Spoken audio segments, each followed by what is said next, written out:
Some summer and winter, summertime.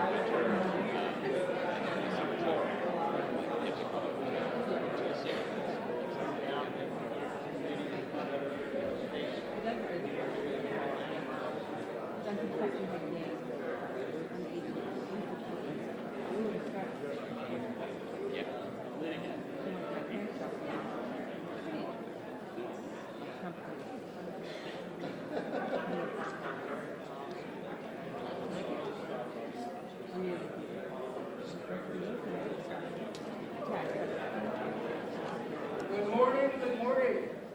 Thank you for joining us at today's oral arguments. The arguments will begin in a few minutes at 9:30. There are some housekeeping rules that we'd like to share with you. Please make sure that all of your mobile devices are on silent. There is no photography or video allowed. And when the bailiff strikes the gavel, everyone should stand. The justices will assemble. She'll strike the gavel again, and you can take your seats. At the end of oral arguments, the bailiff will strike the gavel again. We'll all stand. Justices will exit, and we'll all exit the courtroom because we're going to recess for the next case. Thank you so much, and enjoy.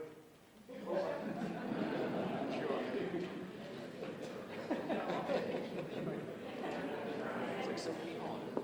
Nothing but bottled water allowed. Lucy already has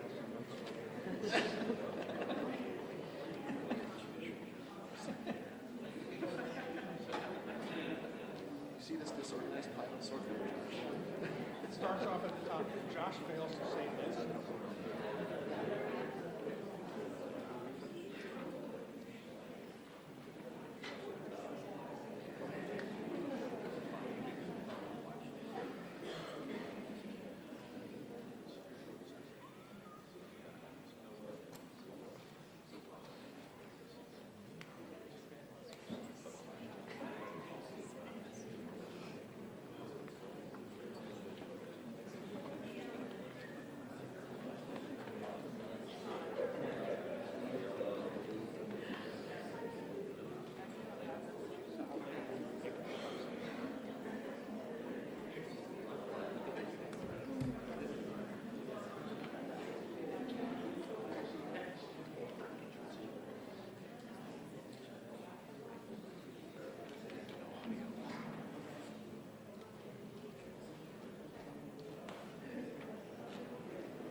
Thank you. This is our case CD 230005, Planned Parenthood versus Mays and Hazelwood. This is the time for oral arguments. Mr. Warner, I believe we're starting with you.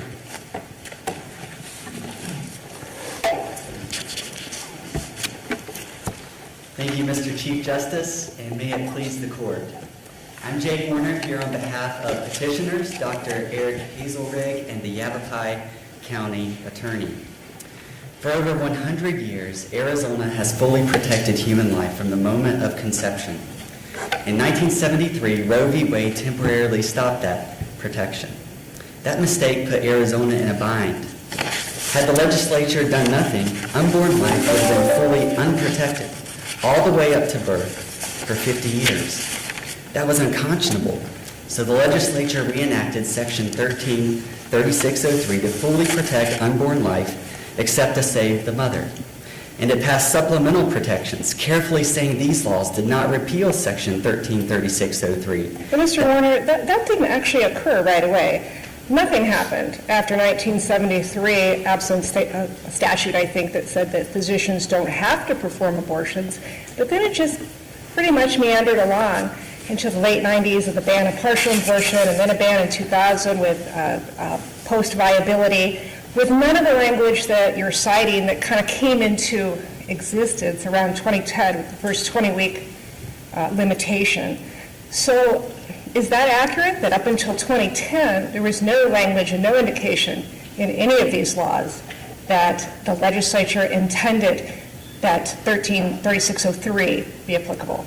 I don't believe so, Your Honor, because in the 1970s, in fact in 1977, the legislature reenacted Section 13-3603, and it carefully enacted supplemental protections all along the way, saying that these supplemental protections created no right to an abortion, that they legalized no currently unlawful abortion, and then, of course, most recently, just last year, the legislature reaffirmed Section 13-3603, saying that SB 1164 does not repeal that law. Are you asking the court, however, to effectively say that with the decision in Dobbs, that effectively all of the Title 36 provisions restricting abortion, regulating abortion, causing the Department of Health Services to enact rules and such are now effectively nullified? Absolutely not, Your Honor. In fact, in our view, we believe all those regulations are fully applicable, and I'm happy to walk through with the court how all these laws fit together post-Roe. Why don't you start with 362322? Yes, Your Honor. Starting with Section 362322, that law is otherwise known as the 15 weeks law, and it requires that after 15 weeks that determination be immediately necessary to either preserve the mother's life or to prevent significant and irreversible bodily impairment. So if we pair that with the pre-Roe law, which is Section 13-3603, here's the straightforward way that all these laws fit together. Up to 15 weeks, the termination must be life-saving. After 15 weeks, the termination must be immediately necessary to either save the woman's life or to prevent significant and irreversible bodily impairment. There's an immediacy requirement that kicks in at 15 weeks, and for good reason. The state has a growing interest in protecting unborn children. So at 15 weeks, they apply this additional requirement, which requires that the termination not only be life-saving, but immediately necessary to preserve the mom's life and to prevent significant and irreversible bodily impairment. So the 15-week ban is in effect? It's fully applicable alongside the pre-Roe law, Your Honor, because of that immediacy requirement. There's a timing requirement in the 15 weeks law that's simply not present in the pre-Roe law. To satisfy the pre-Roe law, the termination need only be life-saving. But not all life-saving terminations are emergencies. But you say it must be life-saving because of the language of 13-3603? Yes, Your Honor. So if you're reading these laws together, Section 13-3603 requires that the termination be life-saving. But not all life-saving terminations are immediately required. For example, there are certain cancer treatments that could wait a week or a month or even a couple of months, or certain cardiomyopathies that might not require an immediate termination. So after 15 weeks, the state adds an additional protection for unborn life. It says that the termination must not only be life-saving, to agree with Section 13-3603, but it must be immediately necessary to either preserve the mother's life or to prevent significant and irreversible bodily impairment. I'm still a bit confused about how 2322 works. If you represented a physician, the physician came to you and asked you, may I legally, in the state of Arizona, perform an abortion if I've determined that the gestational stage for the fetus is less than 15 weeks, would your answer be yes or no? If the termination is life-saving, there is no problem under Arizona law if it's before 15 weeks. It has to be life-saving, though, because of 3603. Correct, Your Honor. The legislature created Section 13-3603 to ensure that any termination before 15 weeks is life-saving. The 15 weeks law kicks in at 15 weeks to add the additional requirement that determination be immediately necessary to protect the mother's So if I life. understand you correctly, we're not arguing about whether the legislature modified 3603 when it passed 362322. We're simply arguing what that modification was. Exactly. It's like any other regulation in Title 36, Your Honor. It adds an additional immediacy requirement that the original law never had. And it makes good sense because as we've learned over the past 50 years, the science has shown that the viability line for unborn children keeps going down and down. And once that 15 weeks law kicks in, there's an additional protection for unborn life, ensuring that the termination must be immediately necessary to either protect the mother's life or to prevent significant and irreversible bodily impairment. And this is to say nothing of the construction directives, which should control this entire argument. Well, let's look at the intent directive instead. I would, if indeed the intent was to do as you were saying, I would expect to find that in the intent section.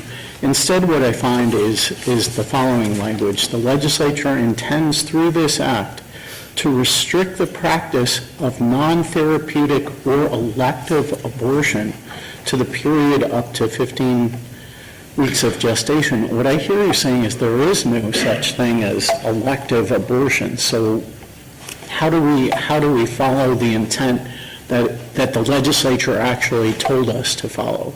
Yes, Justice Bollock. I believe in that same provision that you just cited. It talks about what this act, what SB 1164 was doing.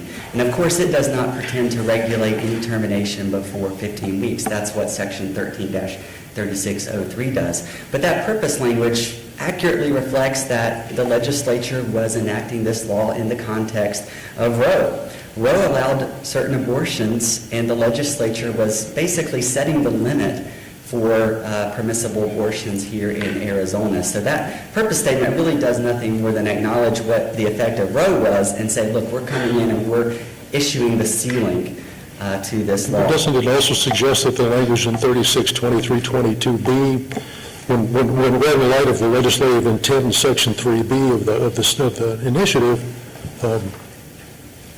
is referring to non-therapeutic or elective abortions and not to abortions that are necessary to preserve the mother's health? I don't believe so, Your Honor. That provision, it only purports to regulate terminations after 15 weeks based on its language. It does not regulate terminations before 15 weeks. In fact, the statute is silent as to terminations before 15 weeks. The absence of regulation in Section 36-2322 does not preclude the legislature from further regulating abortion in other statutes, including Section 13-3603. What about 362301.01, which is the one that was enacted since 2000 and is still on the books, it's never been repealed, that says that a physician shall not perform an abortion post-viability, but it's okay pre-viability. Yes, Your Honor. What's the status of that? Of course, I believe it can be fully applied alongside Section 13-3603. So once the unborn child reaches the age of viability, the provision you mentioned, the viability law, kicks in to ensure that whatever procedure that the physician provides, it's going to protect the unborn child. There is no conflict between the viability law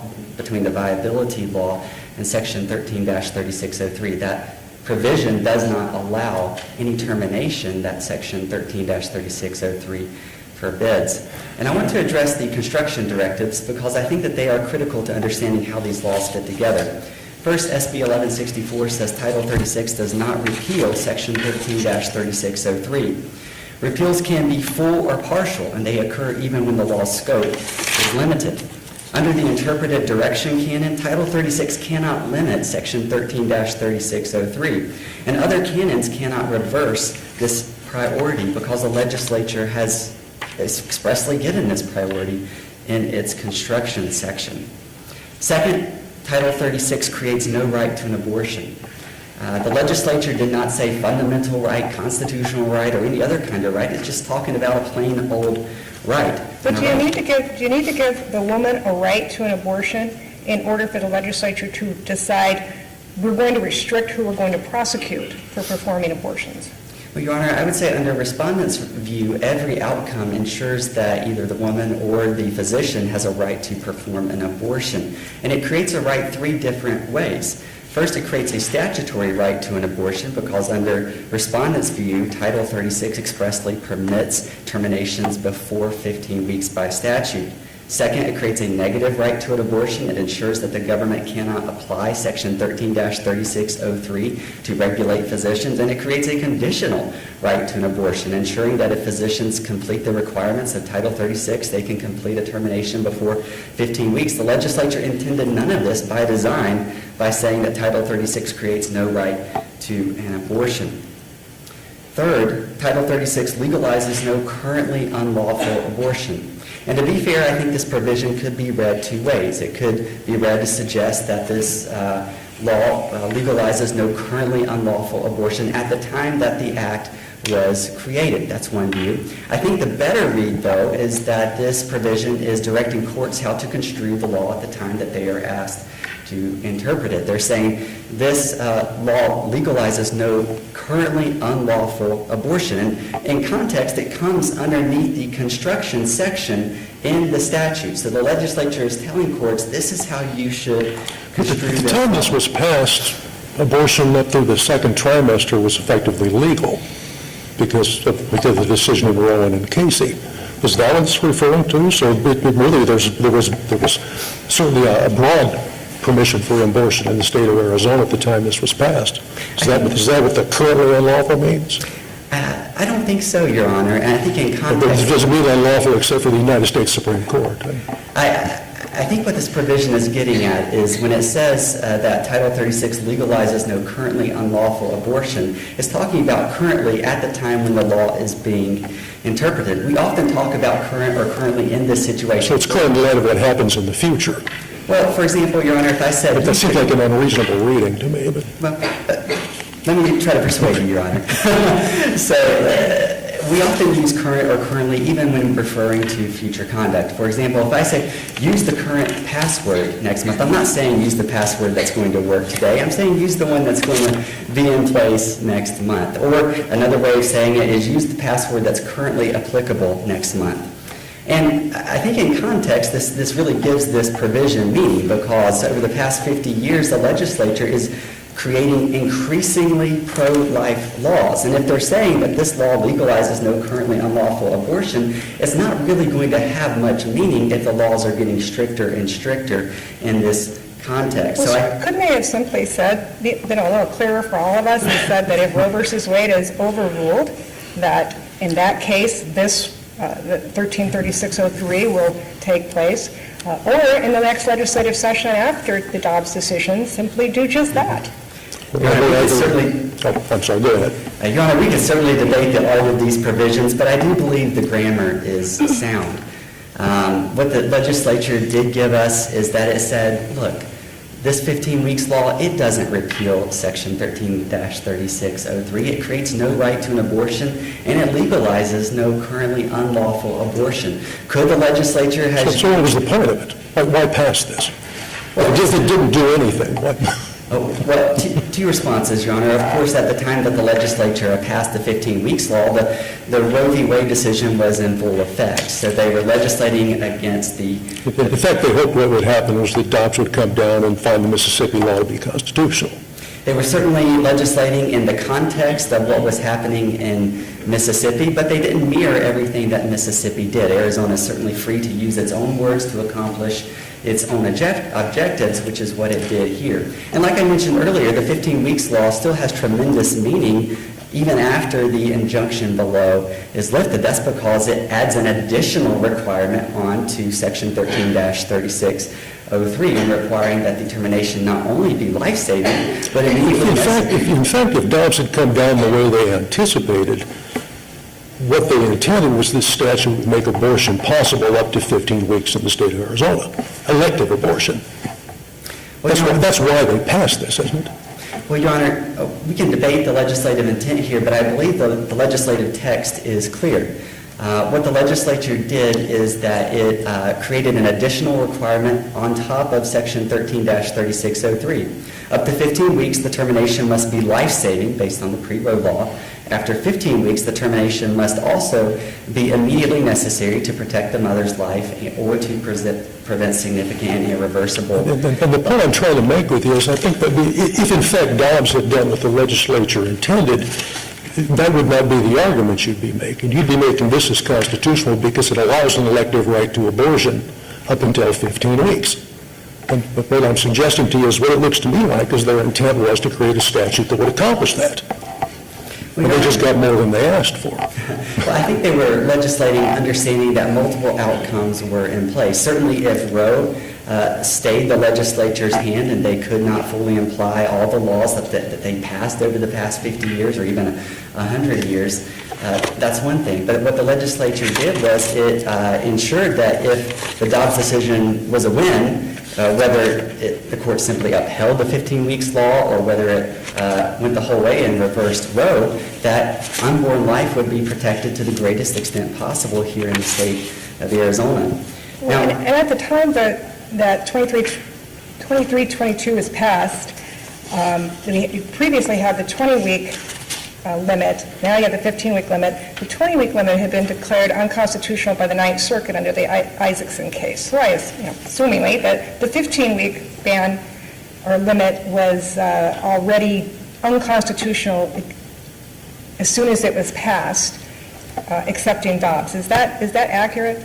I don't believe there was any injunction forbidding the enforcement of the 15 weeks law. Certainly if it were challenged, the Isaacson Right. I mean, decision could be there was persuasive. no order in place, but if the 20-week wasn't going to fly with the Ninth Circuit, neither was the 15-week, obviously. And I think this certainly illustrates that the legislature was doing the best it could to protect life at every stage along the way. If Roe fell, then certainly the old pre-Roe law, the Section 13-3603, could be revived simply with a lifting of the injunction, which is obviously what we're here today asking. And the reason I raised it was, doesn't that feed into what the chief was just saying, that what the part of the context that was occurring here was hopefully the Dobbs decision, the legislature had hoped would overturn essentially, effectively, the Isaacson decision and allow a 15-week limit in place. Yeah, I don't think the legislature precluded the possibility of the U.S. Supreme Court also overturning Roe. That's why SB 1164 said, look, we're not repealing our pre-Roe law, Section 13-3603. So it wasn't as if that outcome was uncontemplated just by the very text in the statute. And indeed, after Roe fell, all these laws fit together perfectly. Up to 15 weeks, the termination must be life-saving. After 15 weeks, the termination must be both life-saving and immediately necessary. So taking the chief's question in a different direction, let's say that Roe had not been overturned, but the 15-week limit was sustained there. Then obviously our law would have been in operation, and if a physician complied with that law, the physician could not be prosecuted, right? Correct. So I don't understand then how that law is not in conflict with the territorial ban if something that could not be prosecuted now can be prosecuted. Well, Your Honor, I would say that these laws can be read together. This court should certainly construe all the text together to the extent it can. I don't believe there's a conflict, and I'll come back to that if this court disagrees with me on that. But I believe the fair reading of the 15 weeks law is that it creates an additional requirement on top of Section 13-3603. It's like adding a physician-only surgeries requirement or a physician-only drugs requirement. You can further regulate conduct in addition to Section 13-3603 without there being a conflict, and that's what the 15 weeks law does. After 15 weeks, the termination must not only be life-saving based on the pre-Roe law, it must be immediately necessary, so there's an urgency But to be requirement. clear, in response to Justice Bullock's question, if it had occurred as his hypothetical suggests, the physician could not have been prosecuted because otherwise it wouldn't have been constitutional. The physician couldn't have been prosecuted for performing an elective abortion up to 15 weeks, correct? Yes, but that's only because of the pre-Roe law being enjoined. But it's also because of the language of the statute. I don't believe so, Your Honor. If we look at the language of the statute, it only purports to regulate terminations after 15 weeks. It in no way purports to regulate terminations before 15 weeks. And I think that was on purpose because the legislature said that nothing in that law was meant to repeal Section 13-3603. If the Supreme Court in Dobbs had upheld the federal constitutional right to an abortion up until 15 weeks, would there be any need or purpose for the legislature to statutorily recognize that right? There would be no need for the legislature to recognize it because the U.S. Supreme Court has said it's there. But certainly they are legislating against the backdrop of the law as they know it. This court obviously presumes that legislatures know applicable laws at the time that it is enacting its statutes. Yes, Your Honor. I also want to quickly talk about how the additional Title 36 regulations fit in with and apply alongside the Section 13-3603. Obviously, the gestational age requirement is still applicable because physicians need to know when the immediacy requirement of the 15 weeks law kicks in. That's why they need to determine whether the termination is at or before 15 weeks. And then respondents talk about a host of informed consent laws and notices and ultrasound rules. All of those apply in cases that are not emergencies. Of course, not every life-saving termination is an emergency. So for those life-saving terminations, those laws would fully apply without incident. And the reporting requirements have been discussed by the parties. Of course, life-saving terminations are fully reportable events. Nothing will prevent physicians or hospitals from complying with their reporting duties if the injunction below is lifted. Then we have the reason law, which is Section 13-3603.02. It also applies unless there is an emergency. Not every life-saving termination is an emergency, so that law retains its full vitality. Mr. Warner, so if an abortion is performed, say at week 17, and a physician performs an abortion, that would be a violation of 13-3603, and there's no life-saving involved. It's just an elective abortion after that time. Would that be a violation of both the criminal statute and 36-2322? So the termination is at 17 weeks, as I understand it. It's not life-saving, so it would not. It would violate the pre-row law, Section 13-3603, and to satisfy the 15 weeks law, it would need to be the termination would need to be immediately necessary to protect the mother's life or prevent significant and irreversible bodily impairment. So under that scenario, it would violate both statutes.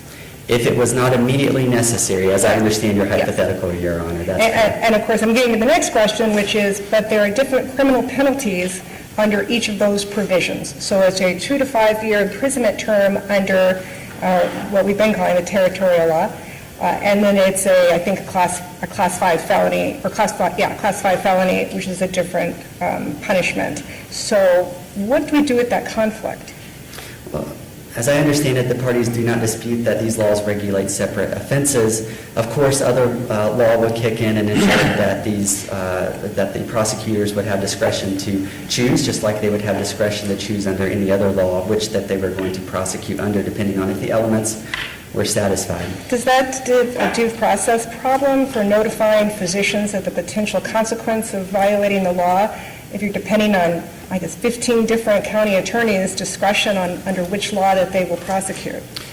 Well, county attorneys, the legislature has said that they shall prosecute offenses if they have reasonable information. So these attorneys should apply the law. They should faithfully try to apply the law. But to the extent that we have individual county attorneys declining to prosecute the law, the fact of uncertain enforcement doesn't make the law unenforceable. There's nothing unclear about the law itself.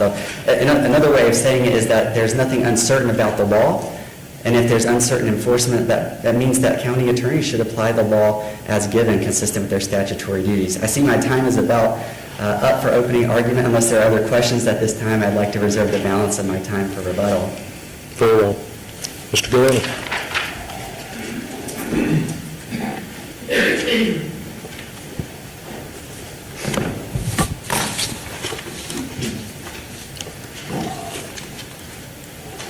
Good morning, Your Honors. May it please the Court. Andy Gaona with Coppersmith Brockelman here on behalf of Planned Parenthood, Arizona.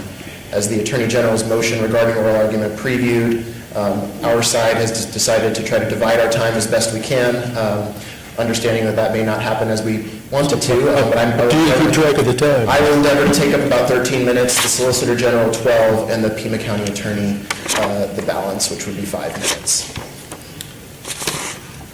I want to take a step back for a moment to put this case into some context. 50 years ago, when the Court of Appeals declared the territorial ban unconstitutional as to all, that was the only regulation of abortion on the books in Arizona. Since then, the legislature has enacted dozens of statutes that prescribe the who, the how, and as relevant here, the when of that important healthcare procedure. But never once in that half century of legislating did the legislature ever signal any intent that most, if not all, of those subsequent enactments would become mere empty shells if Roe versus Wade were ever to fall. And the legislature could very easily have done so. As the parties have briefed extensively. So address Mr. Rayer's point in response to Justice Lopez's question. And what was the purpose of this if it wasn't simply to put a cap on when an elective abortion could occur in the event the U.S. Supreme Court made that constitutional? I agree that the point was to alter the permissions for when an abortion could occur if the Supreme Court had moderated itself, for example, and not overturned Roe versus Wade, but had upheld Mississippi's law. And so I do agree that that was the point. And I think that gets to a lot of the questions that we discussed here, that as we went from what was a viability law to the 20-week law that was ultimately enjoined to the 15-week law, what you saw was the legislature changing the conduct that was permitted and how abortions could be performed, who they could be performed by, and when they could be performed. Under the auspices of Roe. That's correct, Your Honor. So where in Title 36 is there a freestanding right to an abortion?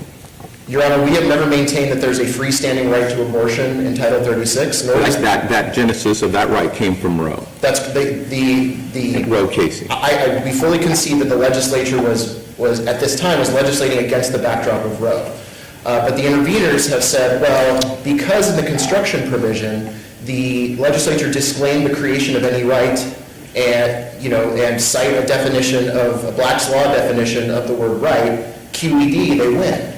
But that's not how criminal laws work. Criminal laws permit, authorize, allow, whatever you want to say, that which they do not criminalize. And here in the specific context of abortion and in the specific context of the 15-week law, the Arizona legislature said physicians can perform abortions up to 15 weeks LMP, and they cannot be prosecuted for that. And I heard Mr. Warner agree that had the law gone fully into effect, that was the law. That's the law as we sit here right now under the Court of Appeals decision. Does the legislature need to declare a right for a woman to have an abortion in order to decide to limit the circumstances in which a physician may be prosecuted for performing an abortion? Absolutely not, Your Honor. The legislature need only regulate conduct through the criminal code. It does it all the time. If a statute says that the speed limit is 45, I don't have a freestanding right to drive at 35 miles per hour. I can't be prosecuted as a function of due process, of course, but I don't have a right to do that. And I think illustrates itself well if you consider a world, again, in which the U.S. Supreme Court had not overturned Roe versus Wade. We still have Roe in the background, but we have the 15-week law. We wouldn't say that physicians have a freestanding statutory right to perform abortions under that framework. We wouldn't say they have a statutory right. We would say that it is legal for an abortion to be performed in that context. The same way that it is legal for me to drive 35 if the speed limit is 45, but I don't have a freestanding right to do it, nor does the legislature have to create one. So I think the focus on whether or not a right is created is a complete red herring. Conceding that point, there's other language that appears to be more problematic. The legislature does not intend this act to make unlawful an abortion that is currently unlawful, or to make lawful an abortion that is currently unlawful, and it also specifically references the territorial law and says that it's not repealed by implication or otherwise. What does that all mean? So I think there's a couple questions in there, Your Honor, so let me try to address them in order. So with respect to currently unlawful, I disagree with Mr. Warner about the time in which we have to look at currently.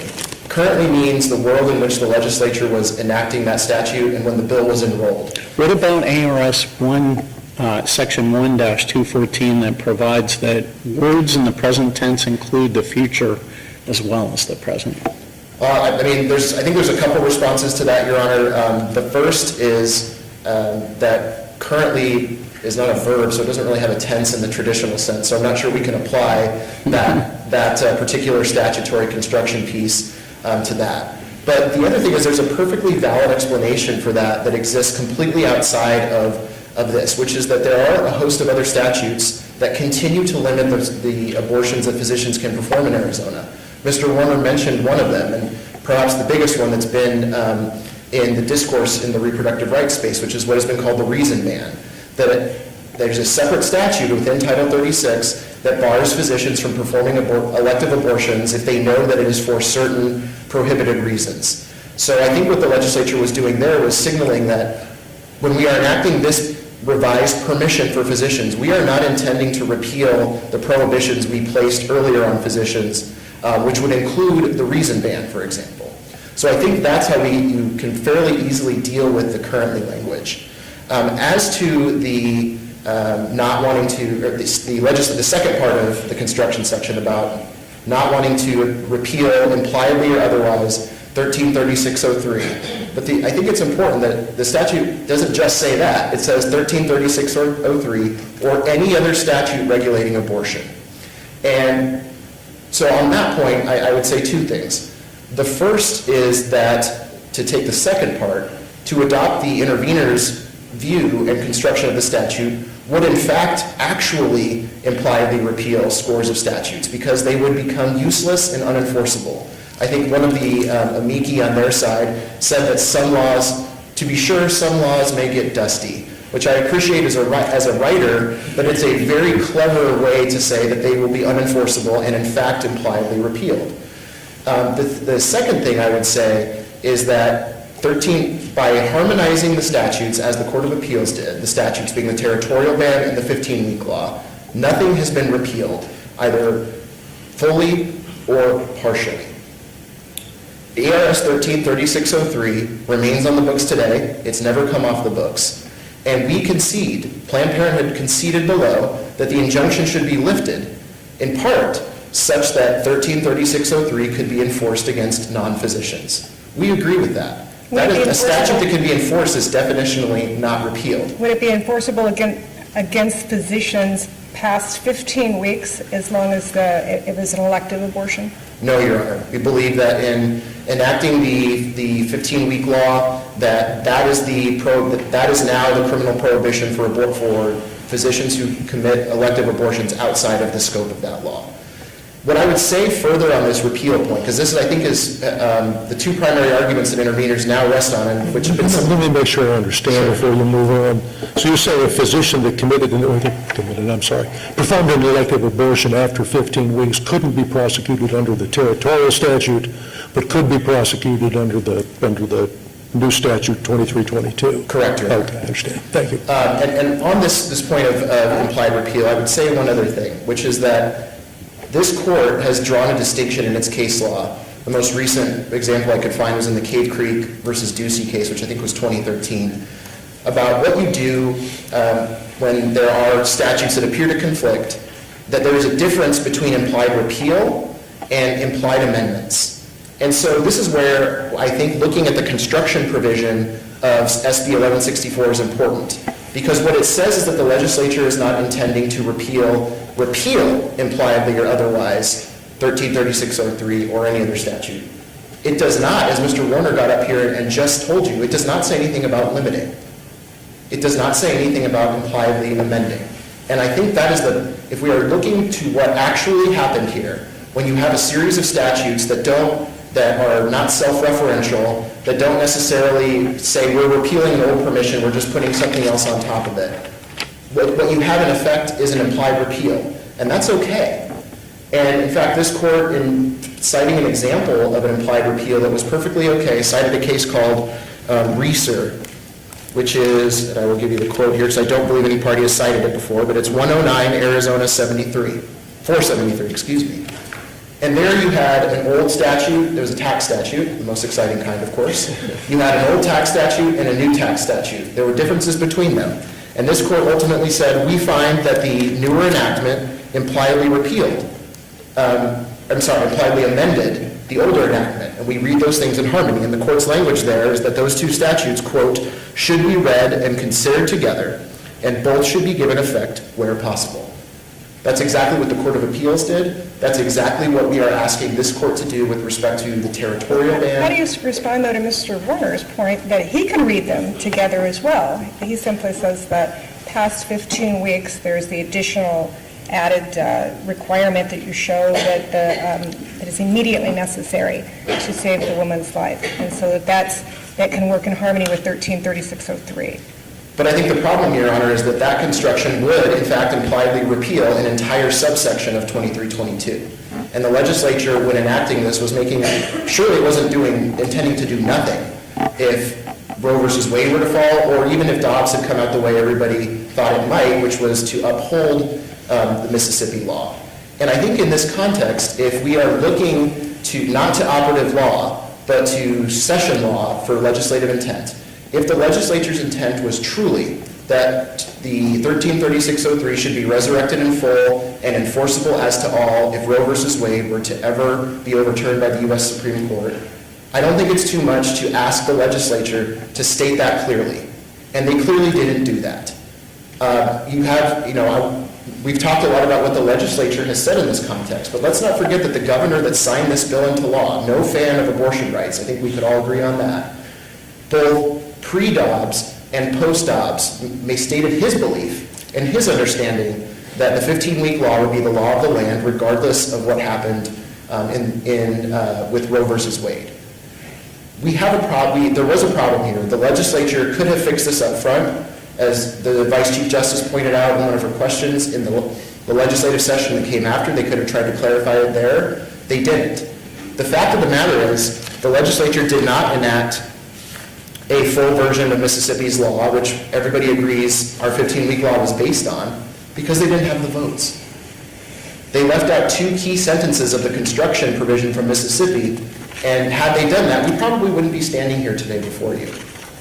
But in effect, what the interveners are asking you to do, and what the legislature, the legislative leaders, I should say, who filed an amicus brief are asking you to do, is to impose through an opinion that which they could not secure the votes in the legislature for.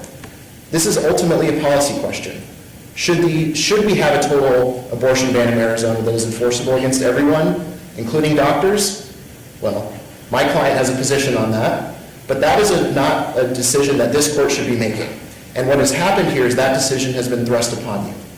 But, what we can rest on is a well-reasoned Court of Appeals opinion that resolved this case the correct way.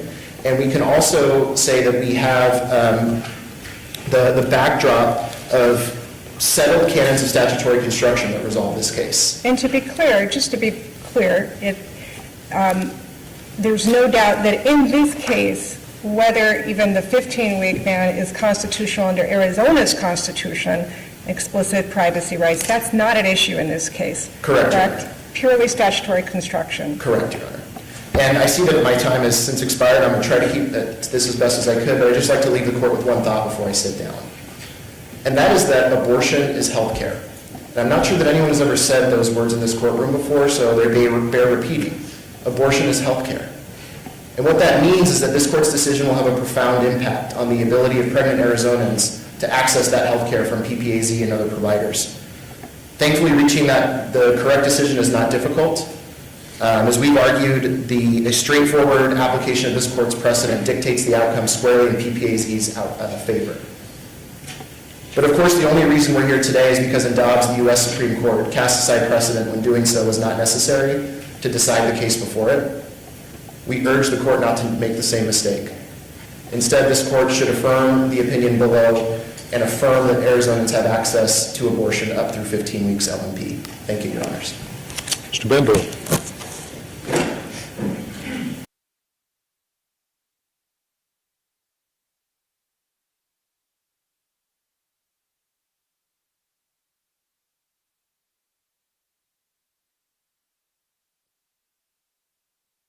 I do think that we would have expected that if the legislature had intended to ban abortion in the state of Arizona, they would have spoken clearly.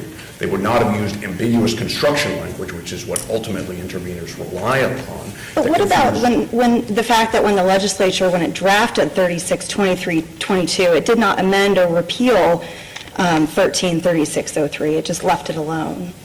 It explicitly said it was not repealing, but it didn't forsake whether it was amending it. And part of what I think is important, Justice King, is that even before you got to the 15-week law, we had this whole plethora of statutes in Title 36 that create a direct conflict, as does the 15-week law, with the territorial era law. And those statutes expressly permit abortions in medical emergencies and only make sense if abortions are permitted up to a period of time. So the informed consent statutes, for example, most of the provisions don't apply in a medical emergency. So under interveners' position, they would be totally useless, all those statutes. Same with the judicial bypass statute. Well, following up Justice King's question, I think that Mr. Gaona indicated that in harmonizing the statutes, the newer statute would become the principal, if not almost exclusive way of enforcing limits on abortions. You said something in your brief, your response to amici, that I think is very important, but I'm not sure I have any idea what it means. You said maintaining Section 133603 preserves a catch-all ban on abortions that are not permitted by Title 36 and also preserves a stricter sentencing range for prosecutors to pursue. What did you mean by that? So if you look at the court, I think it's consistent with what the Court of Appeals said in their disposition, that 133603 can't be enforced against licensed physicians who perform abortions that comply with Title 36. By the converse, it can be enforced against licensed physicians, against people who perform abortions that don't comply with Title 36. And the penalties in 133603 are 2 to 5 years, which are substantially more than a lot of the criminal penalties that exist in the rest of Title 36. And so there is real teeth to the fact that, per Justice King's question, 133603 is not repealed. It's on the statute books. It has force and effect, but it has to be read in light of all of these later statutes that the legislature. Is your answer to Justice Bullock's question, is that in conflict with Mr. Gaona's answer to an earlier question that I asked about the same thing? And he said that for physicians, the only way to prosecute is under 362322 and the penalties there. And from what I thought I heard you say that a physician could be prosecuted under 133603 if they perform an abortion post 15 weeks that doesn't comply with the 36 restriction. It's a very good question that you're both getting at. I think there are two very plausible ways to harmonize these statutes.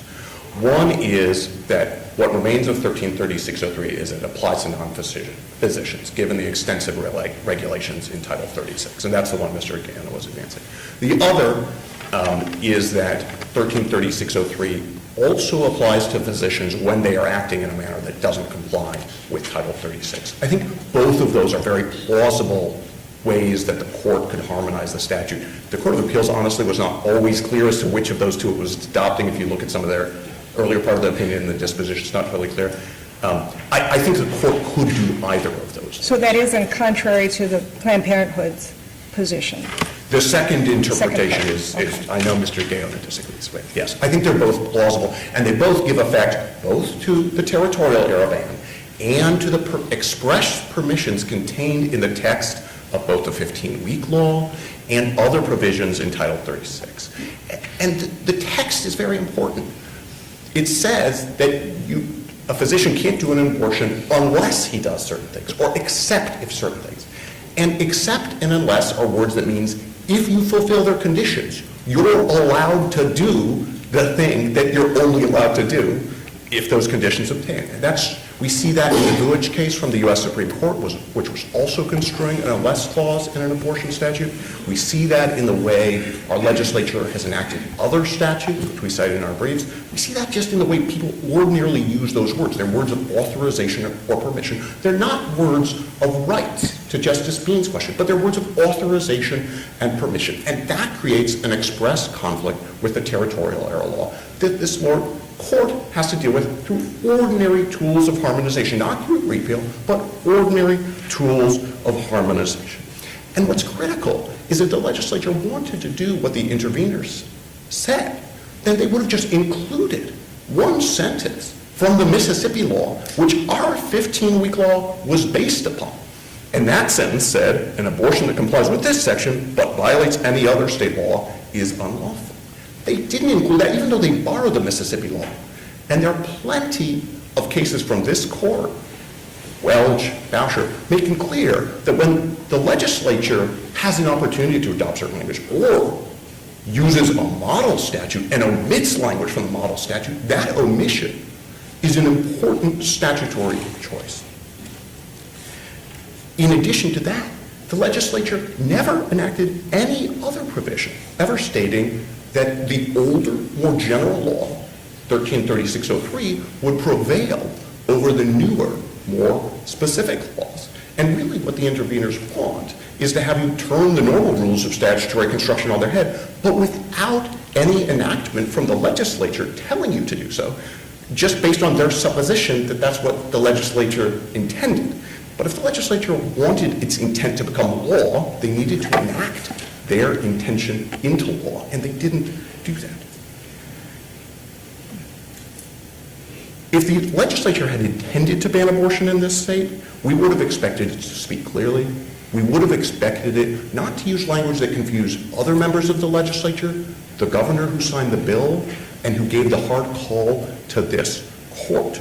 Is there any authority, by the way, that suggests that the governor's expression of intention about what was meant by the law that he signed has any bearing on the interpretation?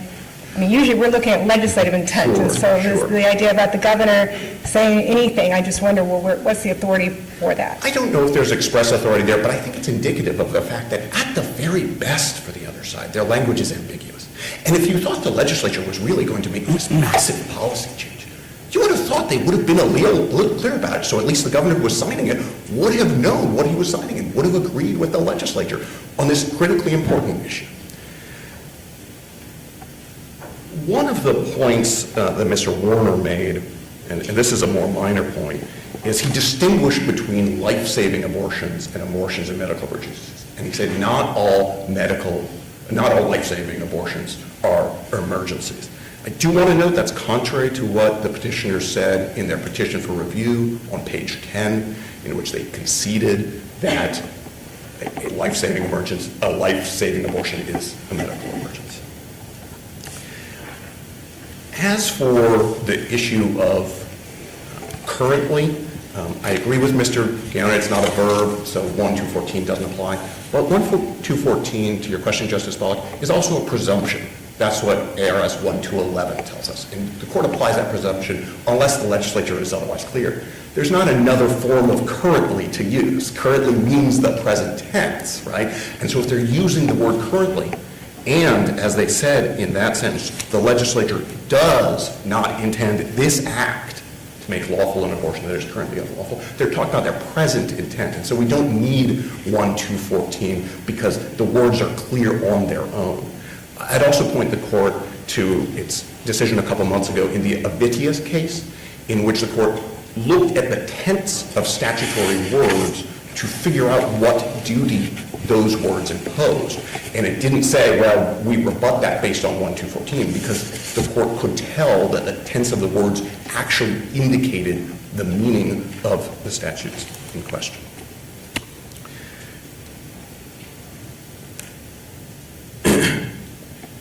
In terms of the right versus permission issue, I think it is very clear that a right is very different from a statutory permission. Rights have specific legal consequences that permissions don't necessarily have. So rights can vest. Rights can trigger other legal protections, like the protection of the Equal Protection Clause or the Due Process Clause. Rights can be actionable for money damages. But here, the legislature was just permitting certain conduct, which is different from a right. And I don't think anyone on this side of the aisle is contending that the 15-week law creates a statutory right to an abortion. But that doesn't tell you anything about what the 15-week law permits. It's very tough to find a case that is similar to this one in all of American jurisprudence. But the one that seems closest to me, or at least on its surface, is the Batchelder case from the U.S. Supreme Court in 1979. And there, Congress enacted two independent gun control statutes, each enforceable on its own terms. And the court, at the end of the day, said, you know what, we're going to enforce them both.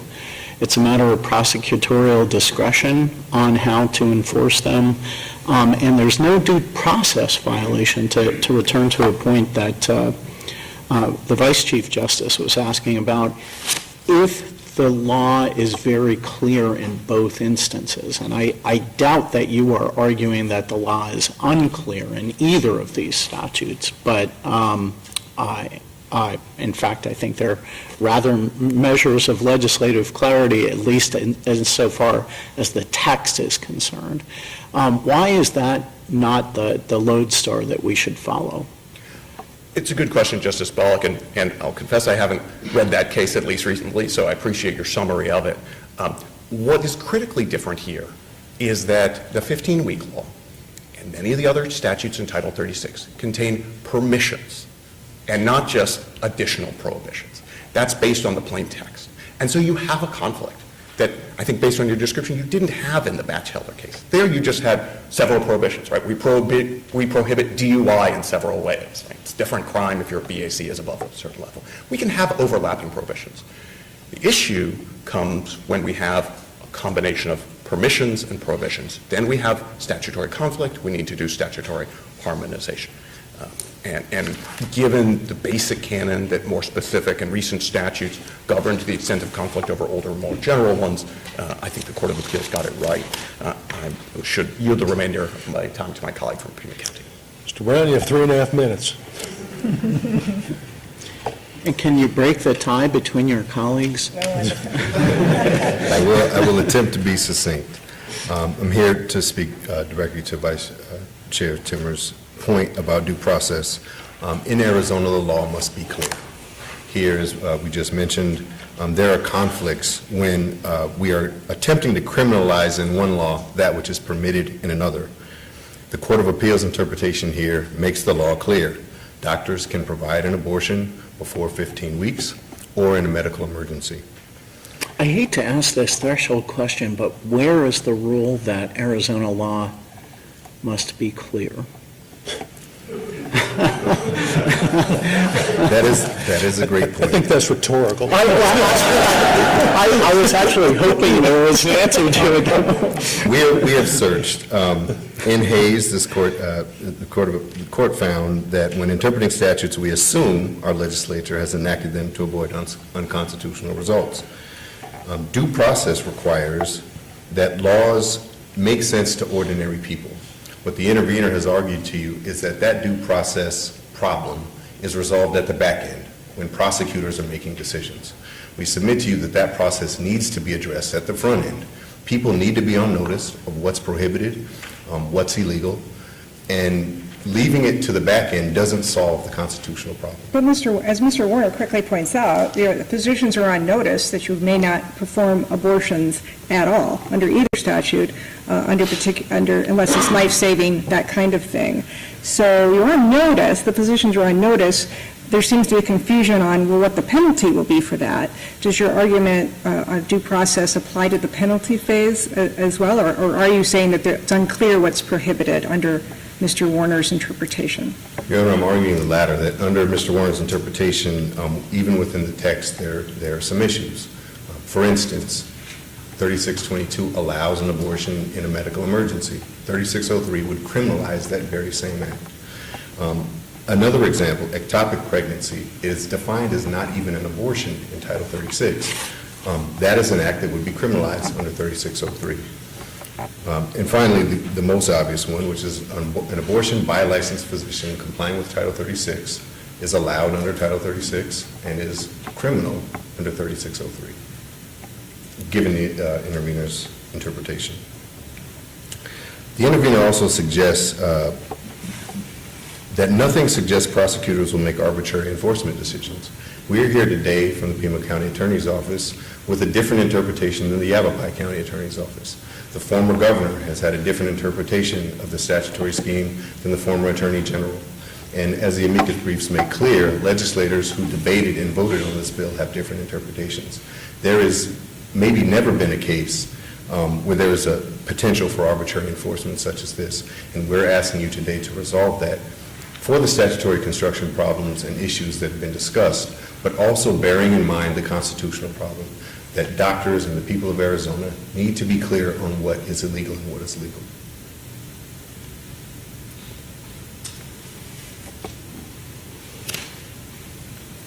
That's all. We did it in 3.5 minutes. Thank you. Thank you, Mr. Frum. Mr. Warner.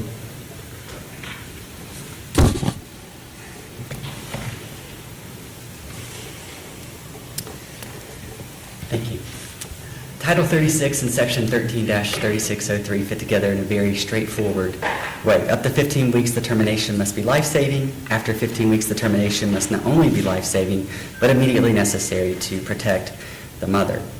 Not all life-saving terminations are immediately necessary, and petitioners never weighed this argument. The text that the Attorney General quoted was from our petition, which said, "For those life-saving terminations which constitute medical emergencies." We've exemplified this argument many times, including on intervener supplemental brief pages 13 and 14, and the Attorney General in briefing below mentioned it on pages 50 and 51. This application of law protects the mother while respecting the state's growing interest in protecting unborn children as they near viability. There's no conflict, and the limiting directives ensure this result. The legislature said Title 36 does not repeal Section 13-3603. It creates no right to an abortion and does not legalize any So Mr. current... Brown points out the question of an ectopic pregnancy, which appears to be legal under Title 36, but appears to be an abortion illegal under 13-3603. What do we do with that? Those terminations are always considered life-saving and would not be punishable under either 13-3603 or the 15 weeks law. Physicians note that those are emergency situations, so both exceptions in both laws would qualify. But if you're a physician and you read 36-3322 subpart B, it wouldn't tell you that you can perform abortions up to 15 weeks as long as it's to save the life of the woman. Well, certainly we would hope that the physician would read the entire text that the legislature has enacted, which includes Section 13-3603. So the physician would have to read the Title 13 and the Title 36 provision together and just know that to know what's prohibited. Of course, Your Honor, and this applies that way in certainly many contexts where conduct is regulated through multiple statutes. In fact, that's what physicians have to do right now, looking throughout the totality of Title 36 when understanding the contours of when it's appropriate to conduct a termination. But very few of them say it's okay to do it in this context, but criminalize it elsewhere. That's a little unusual. I'm sorry, Your Honor, I don't think I understand that question. Well, a physician who read 36-2322B would think that they could perform an elective abortion up to 15 weeks and would have to figure out elsewhere that it's criminalized in a different section of the statute. That's not the usual course of conduct. Well, that provision only purports to regulate terminations after 15 weeks. It's our hope and expectation that physicians would look at the full code to understand what applies before 15 weeks, and that includes Section 13-3603. And that also triggers the construction directives, that Title 36 creates no right to an abortion and that it does not repeal Section 13-3603. And I want to be clear about that full line. Title 36 does not repeal Section 13-3603 or other abortion regulations. SB 1164 is the subject of that sentence, so it does not qualify as an other law in the predicate of that sentence. So I don't believe there's a conflict here, Your Honors. But if there is a conflict, the legislature has given express direction.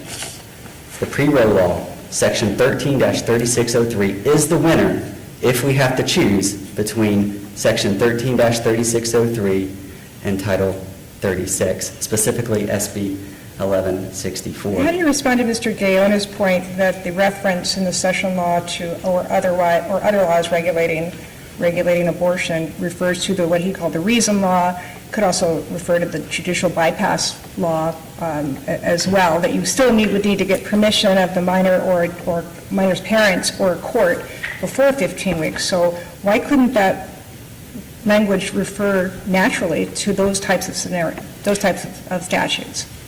Yeah, Title 36 can regulate more conduct than Section 13-3603, but a repeal occurs when a formal law can no longer regulate the conduct that it once did. And as I mentioned earlier, those other laws certainly fully apply after the injunction below is lifted because they can apply in non-emergency situations. Because not all life-saving terminations are emergencies, those laws will have full vitality after the injunction. Judicial bypass would never have full vitality because that's exclusive for elective abortions, aren't they? I don't believe it's limited to that, Your Honor, under the text, because even in life-saving terminations, the legislature has required informed consent when the exigency allows, and this presumes that the life-saving termination is not an emergency and can trigger that law. In conclusion, I want to say that the text here fits the context. For over 100 years, Arizona has fully protected life from the moment of conception. Roe temporarily stopped that protection, but the legislature never gave up, reaffirming its commitment to Section 13-3603. We ask this court to reverse and fully remove the injunction below. Thank you. Counsel, thank you for the arguments today and the supplemental briefing. This matter, the case is now at issue. An opinion will issue in due course, and the court will take a brief recess pending the next case.